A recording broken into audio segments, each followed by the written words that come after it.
राजनीति से इस वक्त की सबसे बड़ी खबर सामने आ रही है। एक ऐसा मोड़ जिसकी कल्पना शायद कुछ समय पहले तक किसी ने नहीं की थी। बिहार में नीतीश युग का अंत होने जा रहा है। जी हां, सुशासन बाबू के नाम से मशहूर और बिहार के सबसे लंबे समय तक मुख्यमंत्री रहने वाले नीतीश कुमार अब राज्य की राजनीति छोड़कर दिल्ली का रुख कर रहे हैं।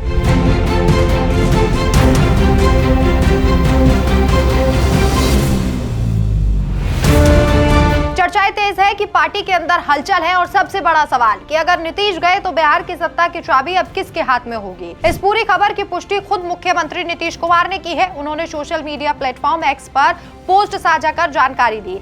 अब वे राज्यसभा जा रहे हैं। खबर है कि नीतीश कुमार बीजेपी के राष्ट्रीय अध्यक्ष नितिन नवीन के साथ अपना नामांकन पत्र दाखिल करेंगे।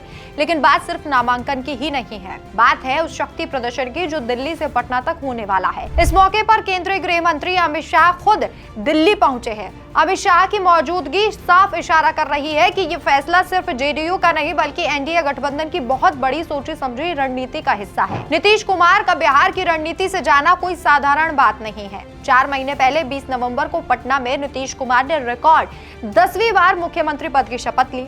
बिहार के इतिहास में एक ऐसा रिकॉर्ड है जिसे तोड़ना शायद किसी के लिए भी आसान नहीं होगा। 2025 के विधानसभा चुनाव में एनडीए को मिली शानदार जीत के बाद सबको लगा था कि नीतीश कुमार अपना कार्यकाल पूरा करेंगे। पिछले 2 दशकों से बिहार की राजनीति नीतीश कुमार के इर्द गिर्द घूमती रही। उन्हें सुशासन बाबू इसलिए कहा गया क्योंकि उन्होंने बिहार को उस दौर से बाहर निकाला जिसे जंगल राज कहा जाता था। खासतौर पर ईबीसी यानी अति पिछड़ा वर्ग में उनकी जो पकड़ है वही उनकी सबसे बड़ी ताकत रही। चाहे महागठबंधन हो या बीजेपी, सत्ता की चाबी नीतीश कुमार के पास रही। लेकिन अब 2026 के राज्यसभा चुनावों से पहले ये पावर ट्रांसफर बिहार की राजनीति को एक नया मोड़ दे रहा है।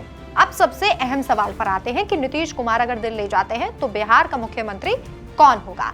राजनीतिक गलियारों में चर्चा है कि इस बार कुर्सी बीजेपी के खाते में जाएगी। पिछले कई सालों से बीजेपी बिहार में बड़े भाई की भूमिका में थी, लेकिन कमान हमेशा नीतीश कुमार के पास रही। अब चूंकि बीजेपी गठबंधन का सबसे बड़ा दल है और नीतीश कुमार खुद केंद्र की राजनीति में जा रहे हैं, तो स्वाभाविक है कि बीजेपी अपना मुख्यमंत्री बनाना चाहेगी। जेडीयू और बीजेपी के शीर्ष नेतृत्व के बीच इस उत्तराधिकार योजना को लेकर मंथन चल रहा है। क्या कोई नया चेहरा सामने आएगा या फिर बीजेपी अपने किसी अनुभवी दिग्गज को बिहार की कमान सौंपेगी।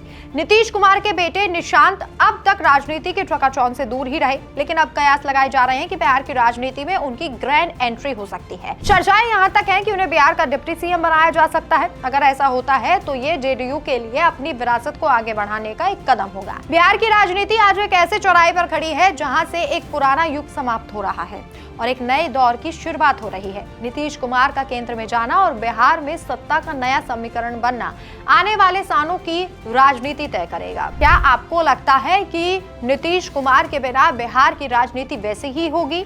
हमें अपनी राय कमेंट बॉक्स में जरूर बताएं। धन्यवाद।